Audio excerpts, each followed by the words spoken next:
लोकसभा चुनाव को लेकर सरगर्मियां तेज हो चली हैं। इस चुनावी रण में उतरे प्रत्याशी अपनी अपनी सीटों पर पूरे दमखम के साथ चुनाव प्रचार में लगे हुए हैं और जनता के मन को जीतकर सियासी गणित को साधने की भी कोशिश कर रहे हैं।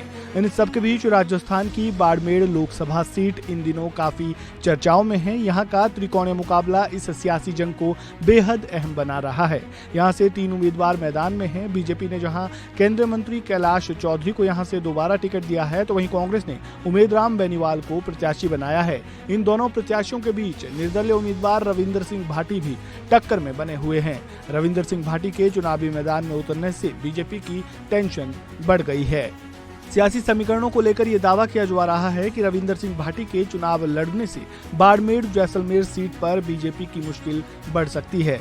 द ललन टॉप को दिए इंटरव्यू में कैलाश चौधरी ने रविंदर सिंह भाटी से जुड़े मामले पर खुलकर बात की। रविंदर सिंह भाटी के चलते अपनी सीट फंसने के सवाल पर कैलाश चौधरी ने कहा, मैंने पिछली बार भी चुनाव के दौरान आराम से जीत दर्ज की थी। जनता पर पूरा भरोसा है और बाड़मेर जैसलमेर की जनता देश के हित में ही फैसला करते हुए राष्ट्रवाद और विकास के नाम पर वोट देती है। इस चुनाव में भी उनकी अच्छी जीत होगी और पिछली बार से भी ज्यादा मतों से उनकी जीत होगी।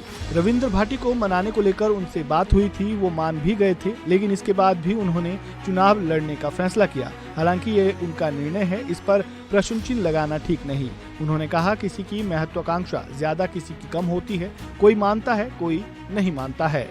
कैलाश चौधरी ने उम्मीदवारी को लेकर कहा कि चुनाव क्रिकेट की तरह अनिश्चितताओं का खेल है और जनता के रुख के अनुसार उम्मीदवारी तय करती है।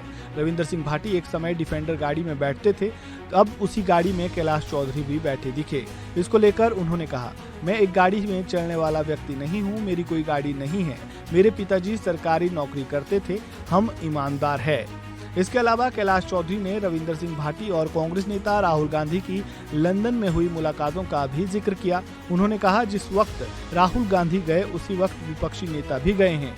इसके बाद वहां क्या बात हुई ये तो वक्त ही बताएगा। वहीं जब दोबारा इसी मुद्दे पर सवाल किया गया तो उन्होंने कहा, कुछ बातें पर्दे के पीछे रहीं, वह पता लगेगी, लेकिन ये जरूर तय है कि कुछ तो खिचड़ी पकी है।